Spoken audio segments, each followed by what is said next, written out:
শুভ সকাল বন্ধুরা, আশা করি সবাই খুব ভালো আছো।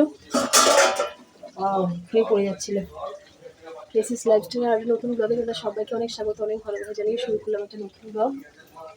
আর হচ্ছে সকাল সকাল তোমাদের কী দেখাচ্ছি, এখানে হচ্ছে মাছের তেল। এই দেখো মাছের তেল, এই যে মশলা করে রেখেছি, আদা আর কাঁচা লঙ্কা বাটা। তোমার দাদাভাই আজকে বাজার করে আনতে অনেক দেরি করেছে, আজকে রোববার, এই মতো বাজার করে এলো, কিছু দেরি হয়ে গেছে।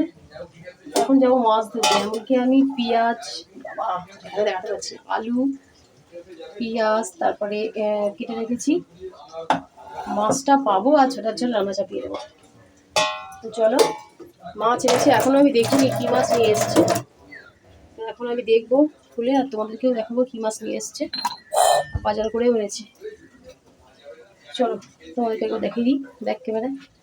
কি গরম, অতিরিক্ত গরম।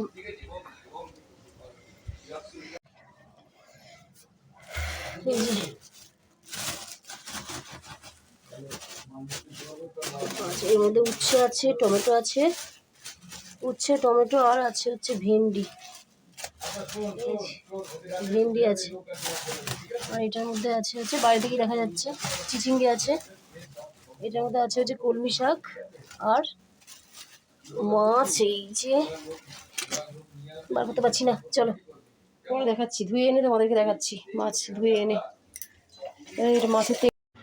রবিবার দিনে তো আর এমনি ডাল তরকারি বলো এসব রান্না করলে তো আর হবে না। রবিবার দিনে মাছ মাংস যে কোনো একটা কিছু আনবে, তো সেটাকে রান্না করতে হবে। আর সেটা করতে গিয়েই আমার এত দেরি হয়ে গেছে। মানে দেরিটা আমার জন্যে হয়নি, দেরিটা হয়েছে তোমাদের দাদাভাইয়ের জন্যে। তো দেরি করে মাছ আনলে তো রান্নাও দেরি করে হবে। তো এই নিয়েই আমাদের মধ্যে একটু চলছিল আর কি। তো এই দেখো আজকে যেগুলো রান্না করবো এই গামলির মধ্যে আছে, আর এই কৌটোর মধ্যে যেগুলো ভরা আছে এগুলো হচ্ছে ফ্রিজে তুলে দেবো। এগুলো আবার অন্য দিন হয়ে যাবে, 2 দিন মতন হয়ে যাবে যা মাছ আছে।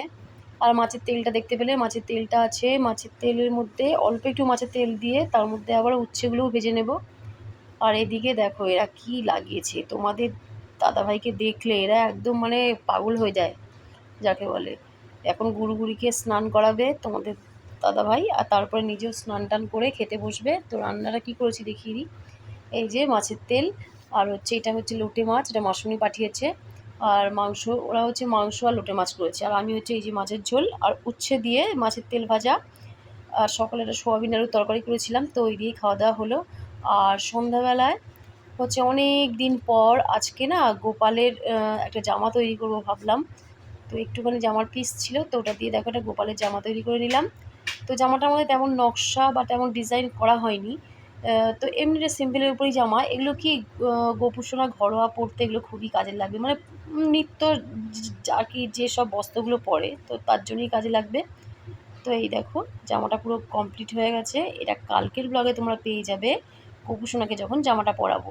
তো আজকে তো আর পরাবো না, কালকে একবারে গোপুসোনাকে স্নান টান করিয়ে সুন্দর করে জামাটা পরিয়ে সাজিয়ে দেবো। আর এই সব চারিদিকে যা ছড়িয়ে আছে জিনিসপত্র সেগুলো সব তুলে নেব। তুলে নিয়ে ঘরটাকে পরিষ্কার করে আবার রাতে কি রান্না হবে দেখার। মোটামুটি রান্না তো করাই আছে, তো সেগুলো একটু গরম করে নেব আর একটু ভাত করে নেব। তো আজকের ব্লগটা এই অবধি, দেখা হবে আবার নতুন ভিডিওর। সব বাকি টাটা।